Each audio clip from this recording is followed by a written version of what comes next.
Hi Em, so we didn't get a chance to talk on the computer earlier. I hope you had a good time doing whatever it is you're doing. Fingers crossed we can talk later or tomorrow morning before you go to nursery, if we're all available. I was going to read you a story, but that one can wait. I decided instead to put the finishing touches to your favourite one, Snow White. I've lost count of how many times we've read that one recently, but now I'll put it on your website and you can hear it whenever there's a convenient moment, and we can also still read it together whenever you come down. Love you, honey. Enjoy the story. Once upon a time, in a faraway castle, there lived a lovely little princess named Snow White. Her vain and wicked stepmother, the Queen, feared that one day Snow White's beauty would be greater than her own, so she dressed Snow White in rags and forced her to scrub the castle floors on hands and knees. Snow White obeyed without complaint. The Queen had a magic mirror which spoke to her. Every day she stood before it and demanded, "I'm going to need your help here, Emily. Magic mirror on the wall, who is the fairest one of all?" And every day the mirror replied, "You, O Queen, are the fairest one of all." This always made the vain Queen smile with pleasure. But as Snow White grew up, the Queen began to worry. She could see that even in her rags, Snow White was becoming a beautiful young woman. Snow White knew nothing of her stepmother's jealousy, so she did her work cheerfully when she could, and when she could, she daydreamed to make her dreary life a little easier. She dreamed that one day a charming prince would arrive on a white horse and carry her off to his castle. Then one day a prince did come riding by. Hearing Snow White singing, he climbed over the castle wall to investigate. The prince was so entranced by Snow White's beauty that he walked straight up to her and joined in her song. Startled by the prince's sudden appearance, Snow White fled up the castle steps and closed the door behind her. But then, feeling a little braver, she went out onto the balcony to wave to the handsome stranger. The Queen, who was watching from a window, was furious. She rushed to the mirror and cried, "Magic mirror on the wall, who is the fairest one of all?" The mirror replied, "Fame is thy beauty, Majesty, but hold a lovely maid I see. Rags cannot hide her gentle grace, alas, she is more fair than thee. Lips red as rose, hair black as ebony, skin white as snow." "It's Snow White!" shrieked the Queen, blazing with anger. She summoned her huntsman. "Take Snow White to the forest," she ordered, "and kill her." The next morning the huntsman invited Snow White to go for a walk with him. Snow White was pleased to have a rest from all her work. In the forest, the huntsman watched as Snow White happily picked wild flowers. When Snow White's back was turned, the huntsman took out his dagger and crept up behind her. Turning suddenly, Snow White caught sight of the dagger gleaming in the sunlight. She shrank back in horror, her arms raised in defence. Nathan will be able to show you how to raise your arms in defence, Em. Slowly, the huntsman lowered the knife. "It's no good," he cried, sinking to his knees at Snow White's feet. "I can't do it." "Forgive me, your highness. The Queen has ordered me to kill you. Run away and hide in the forest." Snow White knew there was no time to lose. She thanked the huntsman for sparing her life, then ran off into the forest. Her heart beat wildly as she rushed and stumbled through the woods. The further she ran, the darker it grew. It seemed as even the trees were reaching out to try and grab her. "Where shall I go? Where shall I hide?" she cried as she fled deeper into the woods. Faster and faster she ran until she could run no more. Falling to the ground, she burst into tears. She thought of her home now so far away, and she thought of the prince. Would she ever see him again? Just then she heard a noise. She looked up. All around her were little blinking lights, the eyes of the friendly forest creatures. Snow White cheered up at once. "Can you help me?" she asked. "I need somewhere to sleep. Do you know where I can go?" The animals nodded. Then, chirping and chattering, they led her through the forest to a little cottage by a stream. When Snow White saw the house, she clapped her hands with joy.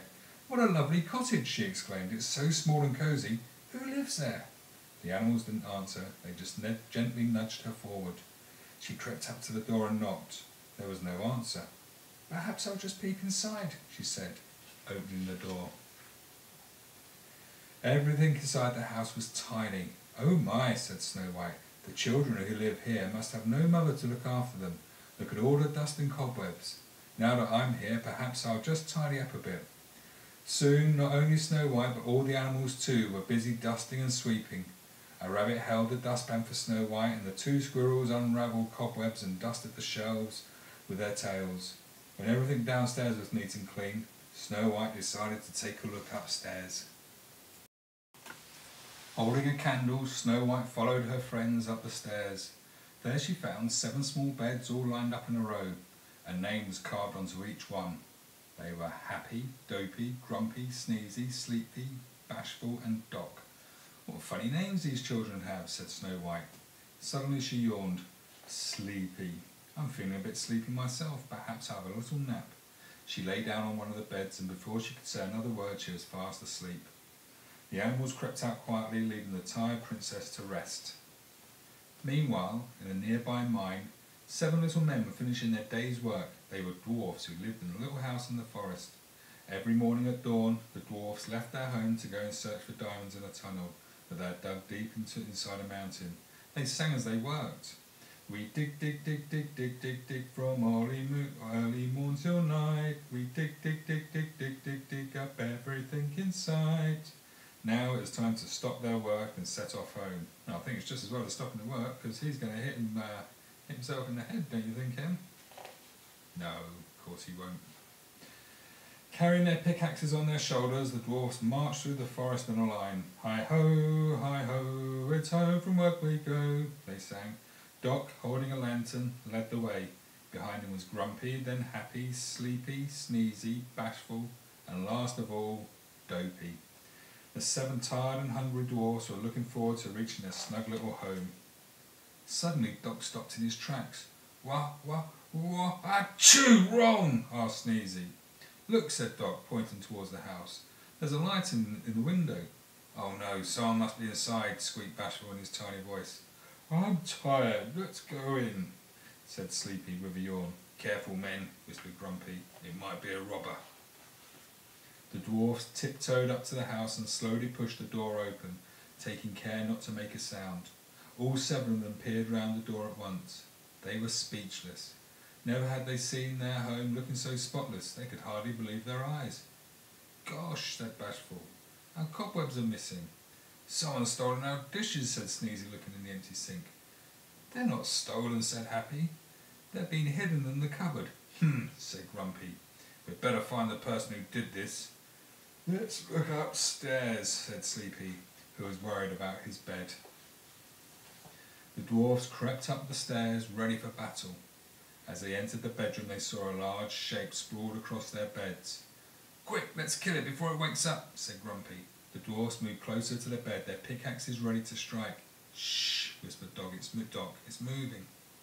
All at once, all 7 dwarfs ran and hid at the foot of their bed. Sure enough, the large shape was moving. It stretched out its arms and yawned. The dwarfs kept still. No one dared to move a muscle. But Sneezy couldn't control himself. Achoo! His enormous sneeze was enough to wake anyone, and that's exactly what happened. Snow White sat up and came out from under the sheets. Happy was the first to speak. A girl, he said, beginning to laugh. Our robber is a girl. Snow White began to giggle too. Why, you're little men, and I thought you were children, she said. Everyone began to laugh at that. Everyone, that is, except for Grumpy, who scowled in the background. Snow White told the dwarfs who she was and how she had come to their house. The dwarfs felt sorry for her when they heard what her wicked stepmother had done. Don't worry, Snow White, said Doc. You can stay here with us. We'll protect you from the wicked queen. Not so fast, said Grumpy. We should think about this. Why, there's nothing to think about, said Doc. The princess will stay with us. Hurrah! Shouted the dwarfs, flinging their caps in the air.